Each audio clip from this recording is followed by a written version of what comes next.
శ్రీ అక్కిరాజు రమాపతిరావు మంజుశ్రీ గారు కూర్చిన ప్రసిద్ధ రచయితల ప్రశస్త వ్యాస సంపుటి సాహితీ వైజయంతి 15వ భాగం 23/9/20 మహాకవి శ్రీ విశ్వనాథ సత్యనారాయణ అంటూ శ్రీ పుట్టపర్తి నారాయణాచార్యులు వ్రాసిన వ్యాసం.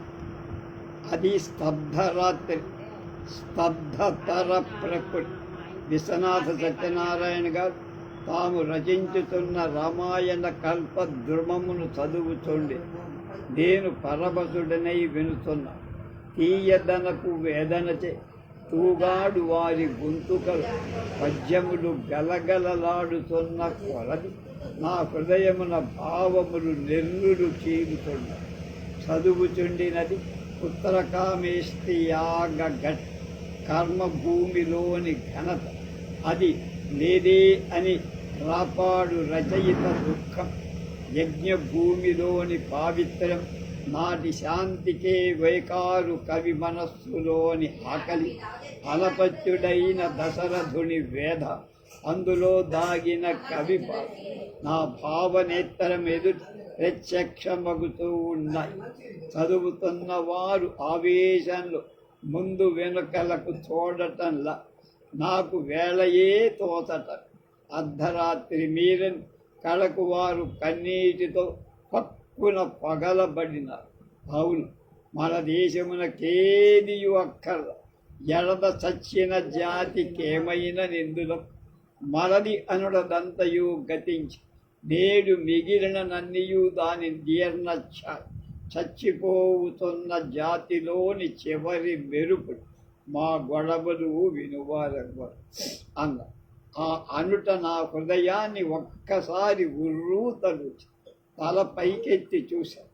వారి ముఖంలో దారుణ కోపం, దారుణతర తాపం పెనగ నితాలం ముడతలు నిపడి ఆ వికట భ్రూకుటిలో ఆ జడిగట్టిన స్వేద బిందువులు తెల్లని విభూతి పట్టెలు చెమ్మగిలినాయి.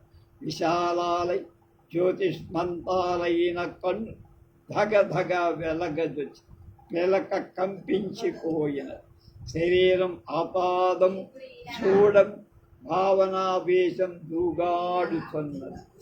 నల్లని త్రాచు వలె ఉన్న వేడి నాభిలో బుట్టి గుండెనొక తావు తాచి కంఠసీమ కమలి మొగమున కెగదన్ని భ్రూయుగమున నల్లనై మా గదిలోని స్తబ్ధాకాశమున నలలు రేగిన నాటి ఆ మూర్తి లయ సమయ దండధర నిర్దయుడై ఉన్న భట్టారకుని భీముని పాత్రను జ్ఞప్తి కెలయించిన.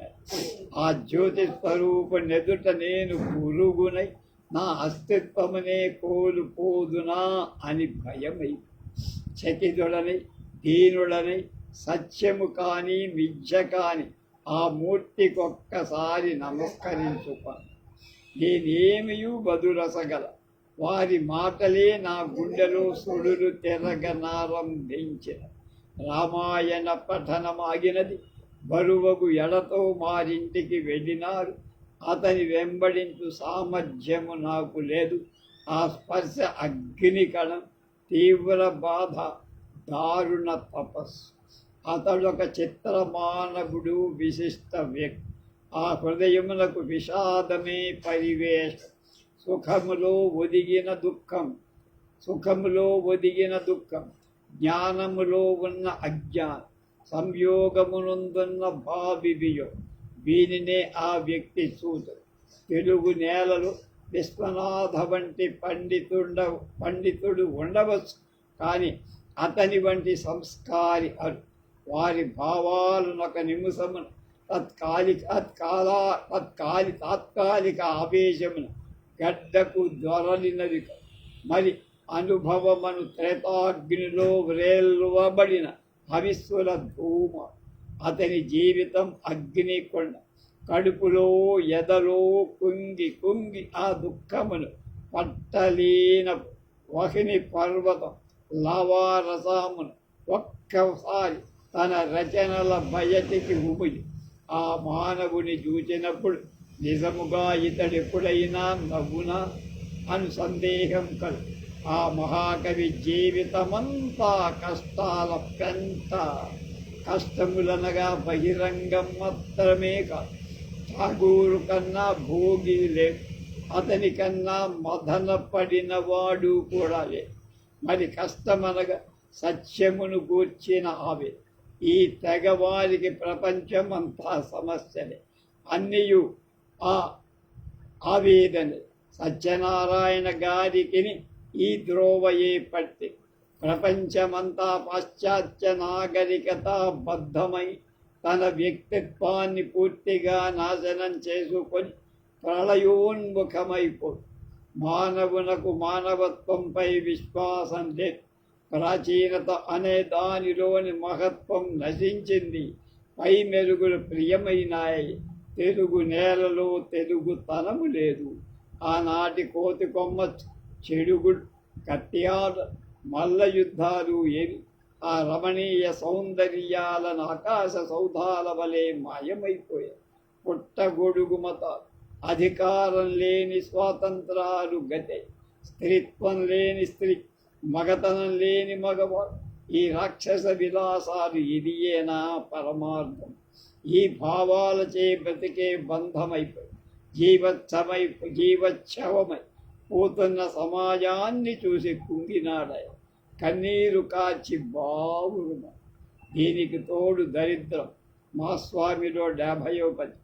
దానిలో తన వైదుష్యం, స్వాతంత్రం, మతి ప్రతిభ, మాతంత్రము మతి ప్రతిభ అన్నియు కింభాగ్యములైపోయి అదృష్టం పూర్తిగా వక్రించిన.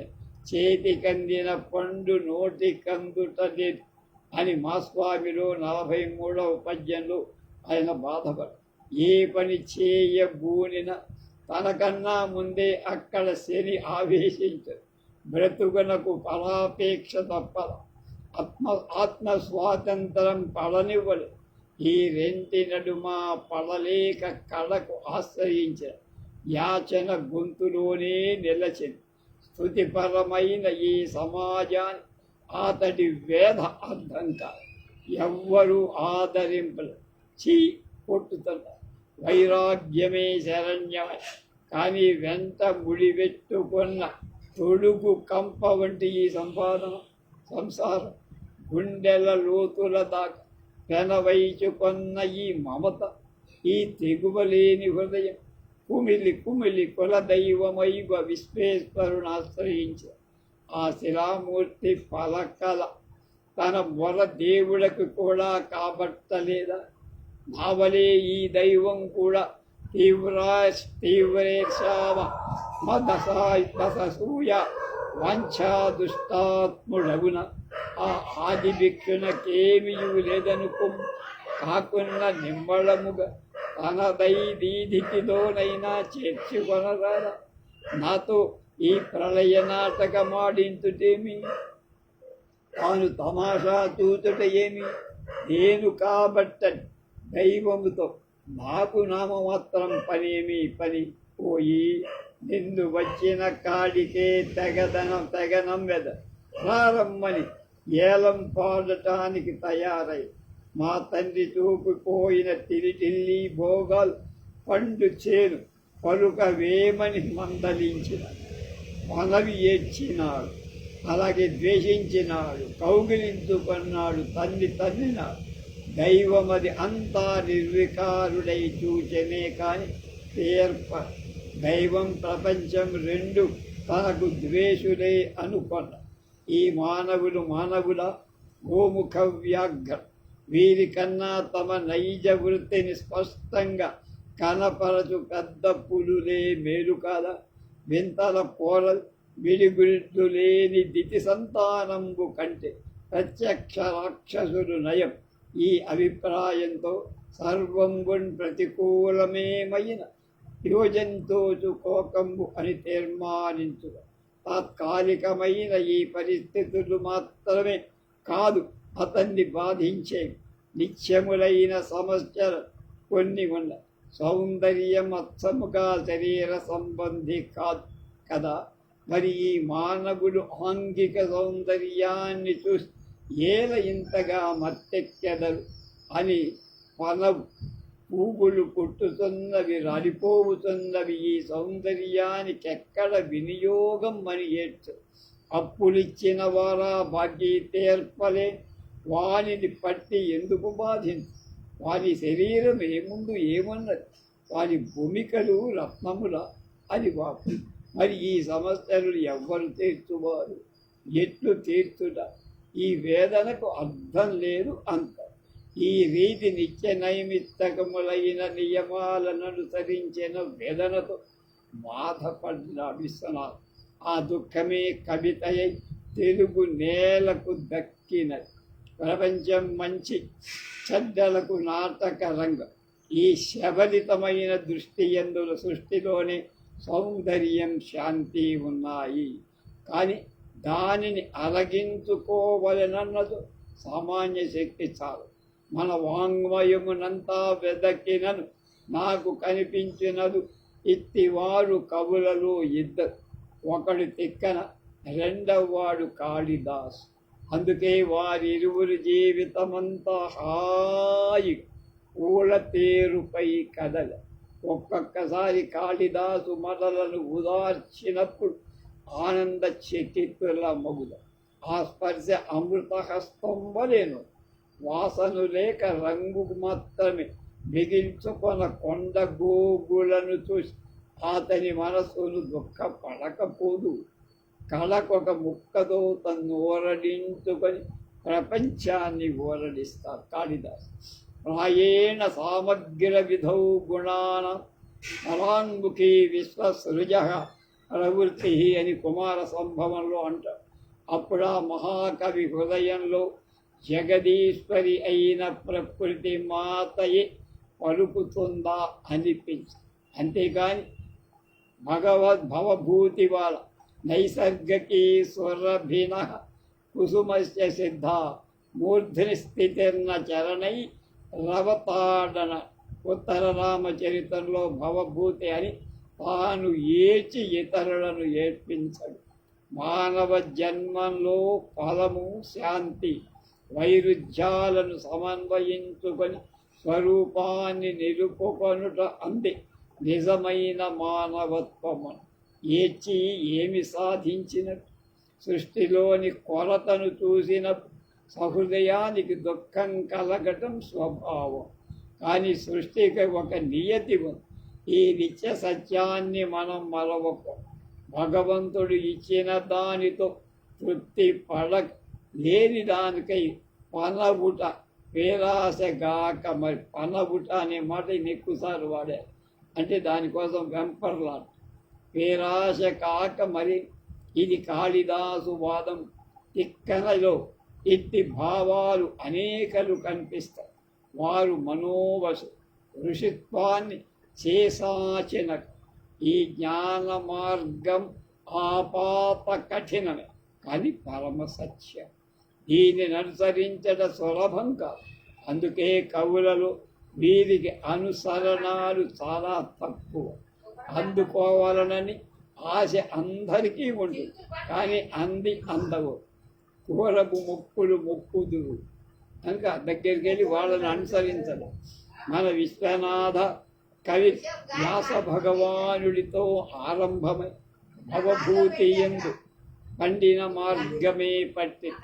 అది ఆయన యొక్క మూలం దీనితో పాటు ఆ వంక గుణాలన్నీ కుదురుతాయి తాను మాయ నేర్వలేడు నెచ్చిన వారి చూసి ఓర్వలేడు ఒకరిని యాచింపలేడు అడుగొక ఇవ్వని దాతలను చూసి ఉపేక్షింపలేడు సుఖం అనుభవింపలేడు మానలేడు తనకు సరిపోని ప్రపంచాన్ని విడువలేడు సరిపోని దాని సహనంతో సహింపలేడు ఈ రీతి జీవితం ఒక నిప్పుల కుంపటి అయి పద్యాలు పదాలు కాక ఊర్పులే ధారలుగా కట్టి ఈ మహాకవి తన ఆంధ్ర ప్రశస్తిలో ఎన్ని జన్మముల నుండి ఈ తనువునని ప్రవహించను ఆంధ్ర రక్తములని ఆశ్చర్యపడ్డా ఆంధ్ర రక్తం ఏమో కానీ వైదిక రక్తం మాత్రం నిశ్చయంగా పారే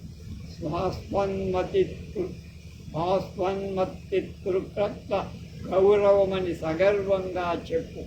తండ్రి తన హస్తంబున పెళ్ళురేగిన మహాదతృత్వ సౌర్యాగ్రి కిందనముగా చేసి వెళ్ళి ఏమిటి పెద్ద ఆస్తిగా దక్కింది పేదరి. దానితో సంప్రాప్తించిన దారిద్ర్యాన్ని కూడా ఆభిజాత్యంగా అన్వయించు. ఆనాటి శ్రోత్రియ కుటుంబాలు అగ్గునులు, ఆరణులు వేదఘోషలలో పలికిన పవిత్రం వీరిని కన్నీరుని నా మాతృభూమి తేజో మహశ్చుదిని బ్రహ్మక్షేత్ర తేజము మంట గాలి అని గొంతెత్తి ఏడ్చాడు. ఈ మాట ఎప్పుడు మా కాంతారావు ఎప్పుడు అంటూ ఉంటాడు, ఆయన కోట్ చేస్తూ. బ్రాహ్మణుడు చేసిన ఉపకారమంతా భస్మ హోమమై బ్రాహ్మణుడన్నంత చీదరించుకునే సంఘాన్ని చూసి భూమిదేవుల దుష్టులందరూ జనమ్మల్చూడు విశ్వేశ్వర అని ఫిర్యాదు చేసుకున్నాడు వాళ్ళ ఊళ్ళో ఉండేటువంటి విశ్వేశ్వర స్వామి. కాలం లేదు కానీ తాను కూడా ఒక నన్నయమై రాజరాజ నరేంద్రుడి వంటి ధర్మప్రభువు ముప్పులు గొనుతూ లోకహిత నిష్టతో ఆమ్నాయముల పలికించాలని అతని ఆశ. సత్యనారాయణ గారికి వైదిక కవి నన్నయ ఇంటి ఏ దేశి కవిత పాలించిన కవిరాజు నన్నయ వ్యాకరణంబు నందు సమసిపోయి అనేది ఎన్నదో ఎప్పుడూ అతనికి కలిగిన భట్టారకుని జటిల దీర్ఘ సమాస సంస్కృత సంప్రదాయ సిద్ధాలైన అన్వయ కాఠిన్యం మొదలైనవన్నీ తన కవితలో అచ్చుగుద్దుకోరావాలి అని అతడి దప్పి. ఆంధ్రదేశమున ముఖ్యంగా సంస్కృత వైదికులు తెలుగును నియోగులు పోషించారు. సంస్కృతాన్ని వైదికులు తెలుగును నియోగులు పోషించారు ఆంధ్రదేశం. నిజంగా నన్నయ్య భట్టు కంటే తెలుగు తనపు తిక్కనలోనే 1000 మడుగులకు. కానీ నన్నయ్య కవితలోని పోకడలు తప్ప విశ్వనాథ రచనలో తిక్కన తెలుగుతనం లేదు. కోకిలమ్మ పెళ్లిలో తెలుగు కోయలను సృష్టించినాడు కానీ తాను మాత్రం సంస్కృతపు చిలకై అయ్యి నవీనులకున్న పెద్ద చెడ్డ గుణం వ్యుత్పత్తిలో వారికి భావాలు ఉన్నాయి, భాషలే. దీనికి తోడు చిత్ర విచిత్రమైన పద చాపల్య, అధికారం లేని స్వాతంత్రం, నియమం ప్రాతదైన కొత్తదైన దాని సరిగా నిర్వహింపలేని అసామర్థ్యం, దానిని కప్పించుకొని దురహం, దీనితో అస్పష్టత అనే వింత దేవుడు నేటి ఆంధ్ర కవిత్వానికి పట్టుగా వాడు పదాల మనస్సులోని భావానికి సంబంధం కుదరదు. కానీ ఈ లోపంలొక్కడి విశ్వనాథకు లేవు. వారి వైదుష్యం అంతులే. సంస్కృత వాంగ్మయ సమగ్రంగా పరిశోధించిన వ్యాకరణ సూత్రాలు వల్లెవేసిన ప్రస్థానత్రయాన్ని పాఠం చదివిన ఇవన్నీ నవీనుల వలె భాషాంతరీకరణాల సహాయమున సూచి చదివితివని వెర్రి ముర్రి చేస్తారు చేయక ప్రాచీన గురువుల యుద్ధ ప్రాచీన పద్ధతిలో చదివిన భాసుని నుండి నీలకంఠ దీక్షితుల వరకు ఉన్న కవుల అనేక ఛాయ అతని రచనలో వాసిస్తాయి. ఇక ఆంధ్రమందమ ఆపోషనే పట్టారు. నన్నయ్యను ఉపాసించారు. తిక్కనను సేమమడిగా శ్రీనాథుడితో షేక్ హ్యాండ్ చేయి కలిపారు. పోతనకు మొక్క రాయల నాటి వాంగమయం చదివారు. ఆముక్తమాయ్యనదు అమూరి తెనాలి రాముడితో వియ్యమయ్యారు. విశ్వనాథ కలం సారించినప్పుడు వాంగ్మయ మహాత్ముల ఆత్మలు వచ్చి సైకిల్ చేస్తాయేమో. పై రెంటికి తోడుగా ఆంగ్ల భాష వచ్చింది. విద్యార్థి దశలో విమర్శక దృష్టితో సత్య దృష్టితో చక్కగా ఆకలించినాడు. వాని ఆంగ్ల సాహి భాషలో ప్రాచ్య హృదయంలోని శాంతి ఋషిత్వం అతనికి గోచరింపల. మనలో లేని కొత్తదనం ఇందేముంది? ఈ భౌతిక దృష్టి మనవారు నమిలి పారేసిందే కదా. ఈ పాశవిక శృంగారంలో, ఈ విషయ లంపటతలో ఉన్న ఆనందమేమి? దీనినేనా ఋషి సంతతి అను హైందవుడు దాహం అని స్వీకరించేది? అయ్యో, దేశం ఏమి అన్యాయమైపోయిందిరా! మా హృదయాల సర్వనాశం చేసిందే ఈ ఆంగ్ల విద్య. ఈ భావంతో దొరలు దొంగలని నిర్ణయించు ఇంతలో తన రంగని వంటి పరదేశ శుష్క విద్యావాసితులు యువకులు బయలుదేరినారు. దారితో ఇంకనూ అసహ్యం పెరిగి ఇంగ్లీషునెందుకు చదివితేనని పశ్చాత్తాపపడి తొందరగా మరిచిపోలేదే అని చింతపడి చివరకు నా మాతృభాష నానా దుష్ట భాషల ఔద్ధత్యము అవధరించి అని ఎడదలో పెగలిన నా మాతృభాష నానా దుష్ట భాషల ఔద్ధత్యమును తలను అవధరించి కనక సత్యనారాయణ గారి కవితలో పడిన ఆంధ్ర భాషల పై మెరుగు తనకు తెలియక పడినవే తప్ప తెలిసిన పడినవి కావంటు. విశ్వనాథ సత్యనారాయణ గారి పరీక్ష మహా సునిశ్చితమై ఒక దృశ్యాన్ని కానీ వస్తువును కానీ అతడు చాలా తీవ్రంగా తీక్షణంగా చూస్తాడు. ఆ పరీక్ష సౌందర్యపు మేరను కూడా దాటిపో చూచిన దాన్ని అలాగే ప్రత్యక్షంగా ఆకాంక్షిస్తారు. అప్పుడు సౌందర్యం గౌణమై విషయం కార్కస్యం ఏర్పడు. ఒకదాన్ని చెబితే పాఠకుడు ఇంకెన్నడూ మరచిపోలేనట్టు చెప్పాలని అతడి ఆశ. దానికి సాంకేతికమైన భాష పర్యాప్తం కాల అమిత వేధ కలిగిస్తుంది. లెక్కలేని కొత్త పదాలు సృష్టించారు. పోతు వెన్నెలలు, ఎడద కొసలు, గుండెల సూదులు, భాషను సుడులు తిప్పుతాడు. లోగొంతు రాగాలు, ప్రేమల బావియూట, అమృతపు కూడు కట్టిన దొరా, కొత్త వగు నుయుక్తులను కల్పించ దేదరిలు వెన్నెల చెవుళ్ళు మొదలైనవి. ఈ విధమైన వేదనయే భవభూతి మహాకవి కూడలో కూడా కనపడు. సంస్కృత వాంగ్మయంలో ఇంకెక్కడ వినపడని వింత పద విశేషణ భావ మనం చూస్తాం. ఈ మహాకవి తీక్షణ దృష్టికి నిరాభరణతలో ఒక సౌందర్యం గోచరి. భవభూతికి సీత ఎందువలె దేవదాసి గిరిక కన్నుల యందు భగవంతుడు ఆడిన. వీరిరువురికి స్త్రీ వ్యక్తి జగన్మాత. విశ్వనాథ ప్రయోగాలలో మహాస్వతంత్రుడు. అపూర్వమైన పదాలెన్నో అతని రచనలో దొరలుతాయి. సంస్కృతంలోని వైకల్పి ప్రయోగాలన్నిటినీ పట్టుపట్టివారు. అజ్ఞాహిత వాగ్నేత్రులు వారు వాడిన కొన్ని యాచ్చిక ప్రయోగాలు వ్యాకరణాలు ఇంకనూ సాధింపాల్సి ఉంది, లేక మనం గమనించాల్సి. కొత్త త్రవ్వి చిక్క వెన్నెలు శీతలీకరింపించి గ్రామ్య పదాలకెక్కడికో గ్రాంధికత కల్పించారు. మోస్తరు మాద్రి మరి ఒక్కొక్కప్పుడు అతి సాహసముగా అతి సన్నగిడు వంటి పదాలు కూడా. ఆ ఆవేశంలో ఆయనకు శరీరం కూడా ఏం తెలియదు. దొరకిన పదమంతా యోగ్యమే. గ్రామ్య గ్రాంధిక విషయంలో ఈ కవికి ఒక నిశ్చిత అభిప్రాయం లేదేమో. ఇది రసలుబ్ధులైన రచయితలకు అవసరం కూడా. కానీ నేను మాత్రం ఈతనికి పాత్రోచిత భాషావాది అనుకోండి. సంస్కృత వైదుష్యలోని అభిమానంచే సత్యనారాయణగా జాను తెనుగు సొంపును అభిమానింపలేదేమో. ఆయన భాష నిర్వాణ సార్వభౌమత్వాన్ని అంగీకరి. ఈ మాటలన్న వారికి తెలుగు వారి అనుభవం చాలదని నా తలపుగా. వారి అనుభవం రావి ఆకుల చుట్టలు కాల్చుకొను పాలేరు బొడ్డవాండ్రు మొదలుకొని జమీందారుల వరకు విరిసికొన.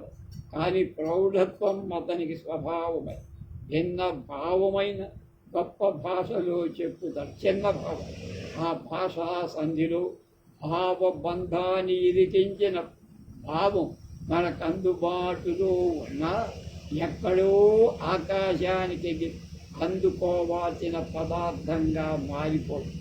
చూడండి, ఉణుకలు చూసిన కాసగడ్డ పనులు పొల్కారు కాజాకులే మనసవు జాబిలి కాజపు వెరుపు పెళ్ళై సారమౌ దుబ్బులల్లిన ఉండలు మొయిబూది పూత తెరిడిల్లి భోగముల్ చేను నీ వలదని మా పితృపాదులమ్మని పొలంబవు నీవు విశ్వేశ్వర. ఇందులో పదార్థాలెలా మన పల్లెటూరు వాళ్ళు వాడుకునేవి, మనం చూసినవి. కానీ ఆ పదాల తెలుగుడు భావమేదో కొత్త ప్రయత్నం లభ్యమై, అలాంటి చోట వారి పాండిత్యానికి మనం ఎంత సంతోషించినా భావం దూరమైందే అనే బాధ. కొందరు ఈనాటి విమర్శకులు విశ్వనారాయణ గారి శైలిలో సంగీతం మ్యూజిక్ లేదంట. నాకు చూడగా ఈ ప్రశ్నే అర్థమవటం. ఉచ్చారణలో సౌందర్యం లేని పదముందా? కానీ దాన్ని వాడిన చోటును బట్టి ఆ సౌందర్యం ప్రాకృత బాధకంగాను సాధకంగాను మారు. సత్యనారాయణ గారిలో భూతికి బాధ కలిగించే ప్రయోగాలు లేవు. అతని భాష లేత బుర్రలకు పనికి వచ్చినది కాదు, శిథిలమై వసంతకాలంలో తిన్నగా కదలివచ్చు పువ్వుల వాసన వంటిది కాదు. మరి టీకారణ్యంలో విసంటంకంగా తెలుగు మదగజాలకు పై రెంటిలో ఎందులో సౌందర్యం లేదు. కనుక విశ్వనాథ శైలిలో సంగీతం లేదంటం కన్నా అది తారస్థుతిలో పలికింది అంతం తగిన పని అంటే. ఈ మహాకవి ధ్వని దృష్టి తక్కువ. ధ్వని ఒక శిల్పం, దాన్ని చిత్రించడానికి నిలకడ నెమ్మది కావు. ఆవేశపరుడై పరిగెత్తే వాళ్ళకి నిలకడ ఎక్కడిది? ఇతడే కాదు, ఈ తెగ వాళ్ళంతా రసవాదు. రసానికి ధ్వనికి సంబంధం లేదా అనే విచారం ఇక్కడ కల. రసవాదుల్లో పూర్తిగా ధ్వని పోతుందని నా అభిప్రాయంగా. బ్రతుకు నుండి ధ్వనివాదం అంతం దూరం కాదు. మరి ఆవేశ పరవశుల ధ్వని దృష్టి లేదు అంతే. విశ్వనాథ కావ్యాలన్నీ చదవగా 2-3 చోట్ల మాత్రమే నాకు ధ్వని కనిపించి, అయ్యా భక్తులపైన నీ కరుణ దివ్యాంబస్తంభ తరంగాలతో ముయ్యేరై ప్రవహించు కానియ. ఇక్కడ అత్యంత సూక్ష్మంగా త్రిమూర్త్యాత్మక స్వరూప వస్తుధ్వని నాకు కనపడిందంటున్నారు కొట్ట. అతి వంక దూచు చూపు పడతి కిన్నెరస పోయేటి వేళలో భూమి తనంతగా ఘోరమై విరిజుతూ త్రోవ చేసింది. పై గీతంలో సీతా నిర్యాణం రూపమైన రామాయణ వృత్తాంతం ఏమి. పరిగెత్తుడు నీవేని బంధము భూనితి చేత.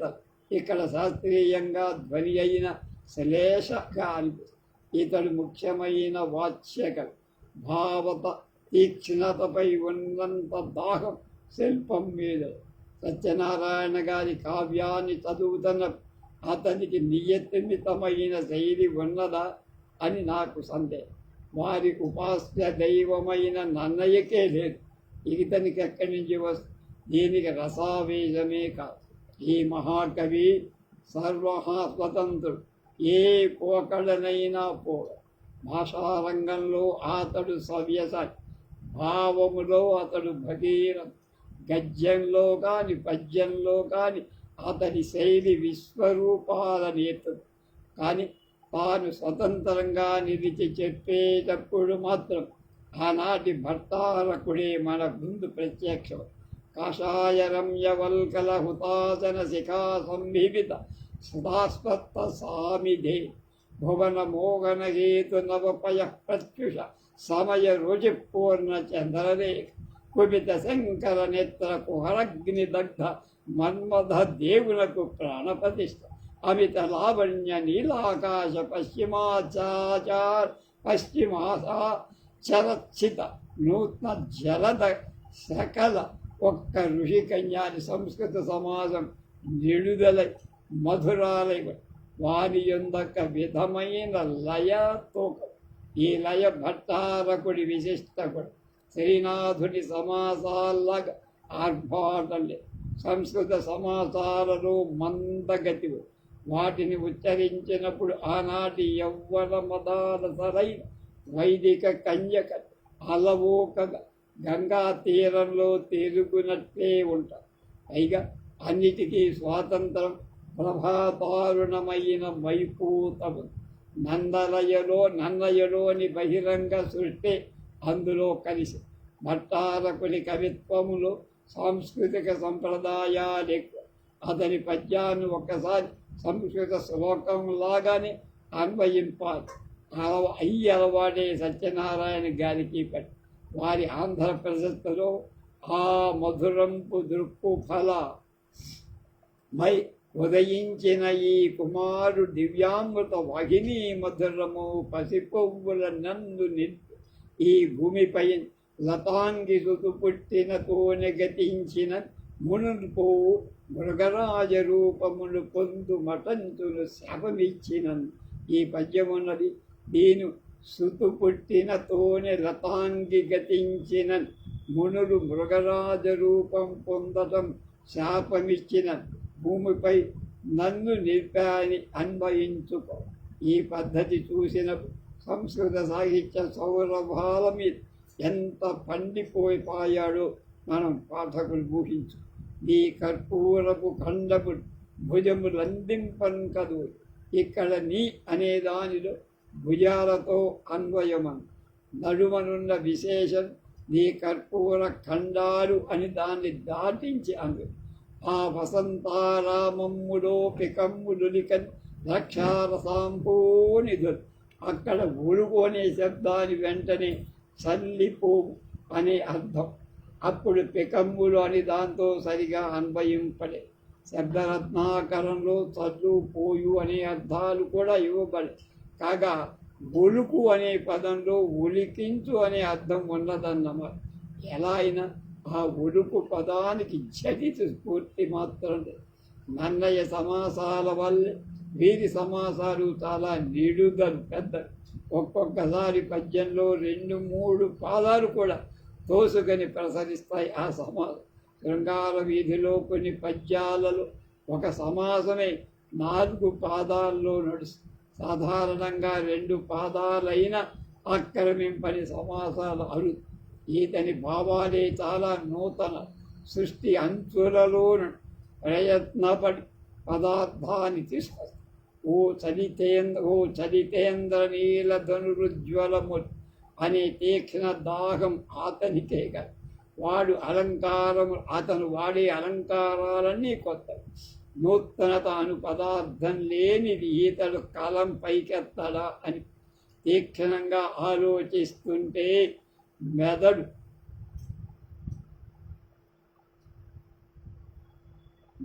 ఆయన భావించే హృదయం, తోచిన దాన్ని వెల్లడించే వైదుష్యం, చాలని దాన్ని సృష్టించుకునే సాహసం అతనికి ఏం తక్కువ. విశ్వేశ్వరుణ్ణి గలద్ రుద్రాక్షి భవద్బాడబాని సంబోధించారు. ఆంధ్రప్రదేశ్లో సుప్తిమది పొంగలి రెప్పలి బోలియున్న నీ కనులకు ఆంధ్రదేశమది కైవసమయ్యనురా కుమారక అని దీపకన్నితో పలికి. ఇక్కడ కుమారకాను తోడు అల్పార్థనలో కప్పు ప్రత్యయం. దీనితో దీపకన్నిలోని ప్రేమ మొదలైనవి వ్యంగ్య. కానీ కనులకు కైవసమవటం నేరుగా కొత్త. ఇలాంటి విచిత్ర పోకలు ఎన్నో ఉన్నాయి. ఆంధ్రప్రదేశ్లోనే నీ కోదండ వినర్గతాసుక మహాగ్నిజ్వాలలు దట్టమై ఏ కోనల్ దహింపగా పడడు తండ్రి. ఇవి శ్రీకృష్ణ వేణీ కళ్యాణ పురుషస్థరం పరంపర శాంతిం సస్యవంతం బులై. ఆ కేదారై తగున్ విజయలక్ష్మీకేశ బంధంబుల అని దీపకర్ణి అంటారు. ఇది చక్కని ప్రౌఢ పాత కొత్తల నడుమ త్రోవ. ఇందులో ఒక అవకాచారం మూలంగా తీసుకొని ఈ మహాకవి తన సామర్థ్యాన్ని వెలయించిన. కేదారాలు విజయలక్ష్మి కేశ బంధాలంటాం రమణీయమైన స్వాతంత్రం. ఇతడి చంద్రుడు వడికట్టిన ఎండు గంధపు బెరడులా కనపడ్డాడు. సముద్రుడు చీకటిలో మరణ వేదతో మూలుగుతున్న దొన్న అయ్యాడు. దేవదాసి ఆకాశపు ఒంటరి వడారిలో కాళ్ళు తెగిన ఒంటరి దొన్న అన్నాడు శ్రీశ్రీకుడు. అతడు కిన్నరసానిలో వాడిన ఉపమానాలు చూడండి. పారుతున్న కింద మదుపు గట్టిన లేళ్ల కదుపులా తోచింది, కథలు తెల్లని పూల నదివోలె కదిలి, మొదలు తెల్లని త్రాసు పడగలా విలిసి, తొడిమ యూడిన పువ్వు పడతిలా తోచింది, కడు సిగ్గుబడు రాస కన్నెలా తోచింది, బెడగు పోయిన రత్న పేటిలా తోచి, అత్యంతం నూతనములు ఈ ఉపమ. ఇలాంటివి అక్కడెక్కడే వరుస పెట్టి ఎన్ని నూరులైన వాడగలపడు, ఎన్ని వందలైన. స్వాతంత్రం అతనికి ఒక క్రీడ, జన్మ, అది అన్నిటా వ్యాపించుట చేతని. జీవితంలో కష్టాలు తప్పని. కొన్ని భావాలను అతడు వాడినప్పుడు పద సంపత్తి ఉన్న, పర్యాస్తంగా ఉన్న మనకు దృశ్యమే ప్రత్యక్షంగా. దీనికి కారణం రెండు. మనం బొత్తిగా అలవాటే పడని భావనం, కొత్త భావం. ఆ భావాలను లగింప చేసుకోవడానికి కోడెత్రాసులా చుట్టలు చుట్టుకున్న భాష. ఈ రెండు మనలను దూరంగా నెట్టివేస్తాయి, నిట్టూర్పుతో వెనక్కి మరులుతాం. సత్యనారాయణ గారు మహారసావేశం. ఆ ఆవేశం వారికి శరీరమే తెలియదు. పదాలు భావాలు అవశాలై దొరలాల్సిందే కానీ వెనక ముందు చూసుకొని నిలకడలే. దీనితో ఒక భావం పూర్తి అయ్యే లోపలే మరొకటి అందుకోవాలి. ఒక్కొక్కసారి పాదానికొక భావం. వీటన్నిటినీ సమన్వయించుకోవడం చాలా కష్టం. కానీ ఇట్టివి అపూర్వాలుగాక నరాలకు అంటిన వైదుష్యం, అంటే నరాలకు పాకిన ఆయన ప్రతిభ, జన్మానికి అంటిన ప్రతిభ, బతుకుల కంటిన స్వాతంత్రం.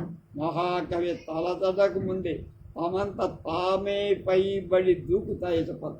మీరు రసావేశాన్ని గమనించినప్పుడు ఒక్కొక్కసారి మనకు నవ్వు వస్తుంది. అలాంటి జీవి ప్రపంచంలో బతకగలడ అనిపిస్తుంది. ఆంధ్రప్రదేశ్లో అతడు అంటాడు, నా పదార్పిత క్షోడి ఏ రాజు ధర్మాతనం ఉండి స్మృత్యర్థమనెను, ఈనా దుర్గావృతంబైన భూములలో ఏ శౌర్యధనుడు శిక్షింపబడిరు, ఈనా శరీరమన్ దివతలించిన గాలి ఎంత పౌరాతన్య మేచుకొనెను, ఈనాతను పూర్ణమైన ఆశము ఆకాశము ఏ కరతుధ్వనుడు సిద్ధించిన. ఆకలి అక్కడ గాలి, నీరు, వాన, చివరికి చీమ అన్నీ అతనికి మానవీయాలు. ఆకాశంలో కృతిధ్వనులు శబ్దించడం, ఆకాశం శబ్దగుణం కలదు. ఈ కృతధ్వనులు అవి శ్రోత్రియత చక్కగా వాసి. కవి ఎంతగా లీనుడైతే తప్ప ఈ తన్మయీ భావం కొడు. ఇలాంటి రసవాదానికి చెందిన భావాలెన్నో ఈ మహాకవిలో దొరలుతూ ఉంటాయి. కిన్నెర రాయి అయిన తన ప్రియుణ్ణి చూసి, నాకు మళ్ళీ నీవు నది ఓలె పారద, జలముగా ఇద్దరము కలిసి పోదాముల, కెరటాలు కౌగలిద్దాముల అని వాపోయిన ఆ కాంక్షకు ముగ్ధత్వానికి మనమే రసస్వరూపమే కొలకు. తన్మయీ భావం విశ్వనాథ వెన్నతో పెట్టిన గాఢంగా భావిస్తూ తీవ్రంగా మననం చేస్తా, పూర్తిగా తన్ను మరుస్తా. నీ నిస్తాగతి నీవుగాక మరి లేను విశ్వేశ్వర అంట. అది అతని తన్మయీ భావన పరాకాష్ట. ఒక విశ్వేశ్వరుడే కాదు, ప్రతి వస్తువును భావించినప్పుడు అతడు శిరవోలన్ కదలంగలేక హృదయ స్నిగ్ధార్థ సద్భావ నాఖిల చైతన్యుడైపోత. అతని తన్మయీ భవ తీక్షణత ఇంత గాఢంగా హత్తుకొని ఉండటం చే అతనిలో తేలిక భావాలు అవకాశమే లేదు.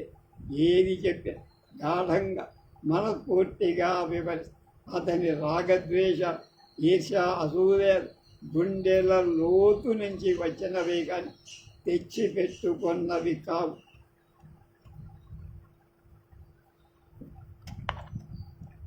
మిగతా విషయాలు రేపు తెలుసు.